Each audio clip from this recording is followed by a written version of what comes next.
Let's talk a bit about Venn diagrams. You guys have been doing Venn diagrams for quite a while, probably since elementary school. So Venn diagrams shouldn't be that new. But Venn diagrams show relationships among a collection of sets. So there's different sets and we want to see how they overlap, where they don't, things like that. So here's an example. Here's an example of things that are sometimes overlapping. So odd numbers are sometimes prime numbers. Well, we have a set of prime numbers here on the left, 2, 3, 7, 5, and 11. We have a set of odd numbers over here on the right, 3, 7, 11, 5, 45, 9, 15, 21. And where do they intersect? They intersect where the odd numbers, these guys, are also, the odd numbers on the right side are also prime numbers. So 2 is a prime number, but it does not intersect with the odd numbers. So here we have a case of sometimes. The second case is a case of always. So we have a subset. This little circle here, this 8, 3, 7, and 12 is always going to be a part of the bigger set. Natural numbers, which is this set, natural numbers are your counting numbers, so 1, 2, 3, 4, 5, 6, etc., are always integers. They're always going to be a subset of integers. Integers that are not natural or counting numbers would be 0 and all of the negatives. And then over here, we have an example of never. We have two groups that never cross. They have nothing in common at all. Negative numbers are never positive numbers. We have a group of negative numbers. We have a group of positive numbers. The two shall never meet. Let's talk about intersection and union.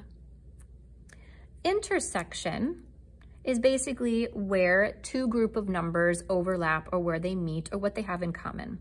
So the intersection is the region that overlaps between two sets. Our notation is, in this case, we are calling the set of numbers or the set of values or elements A and B. So we would say A intersects, this little archy thing is the symbol for intersects, B. That means we want to find the elements that are in set A and that are in set B at the same time. And that would be this group of numbers right here. And then, so how we would write this mathematically, we use this like little squiggle guy. And then we just write the elements that are in this overlapping set. And we could try to do it from smallest to greatest. That would be fabulous. We have 3, 5, 7, and 11. Those are the elements that are the intersection of group A or set A and set B.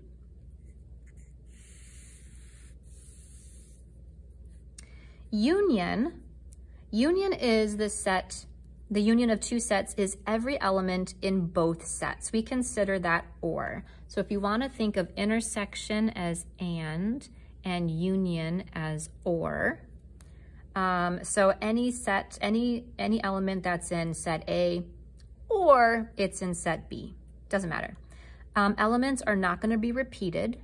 So if there's an element in set A and it's in set B, we're only going to list it once. The notation is A, and then this kind of upside down arch or U, B, and I just remember it looks like a U, so that stands for union. And that is standing for elements that are in either set A or set B.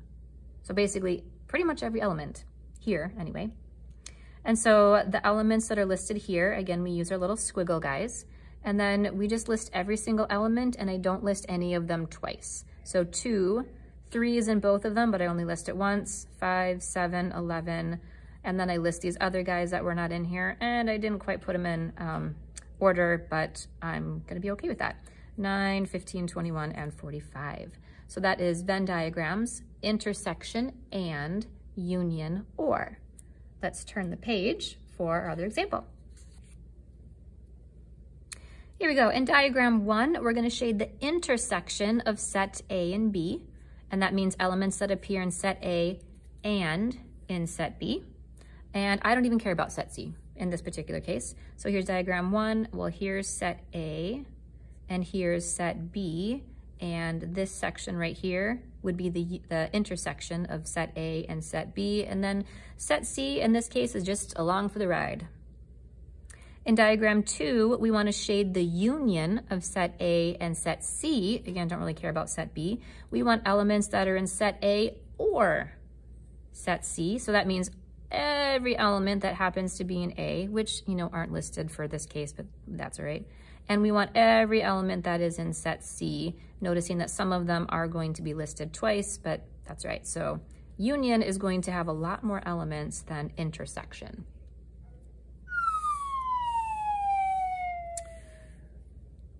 Let's go ahead and do the practice. Let's complete the following statements using this Venn diagram, and we're going to write sometimes, always, or never. And here we have student athletes, and in this particular case, we have our football players, we have our baseball players, which some of our baseball players also play football.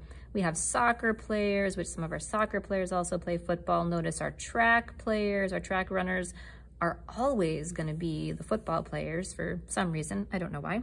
So pause the video and go ahead and write always, sometimes, or never on the following examples, and then check back in.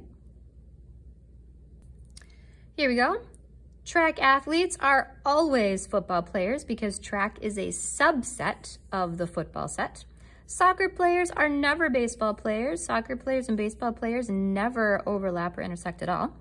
Football players are sometimes soccer players. This little group right here overlap, but some of the football players do not play soccer.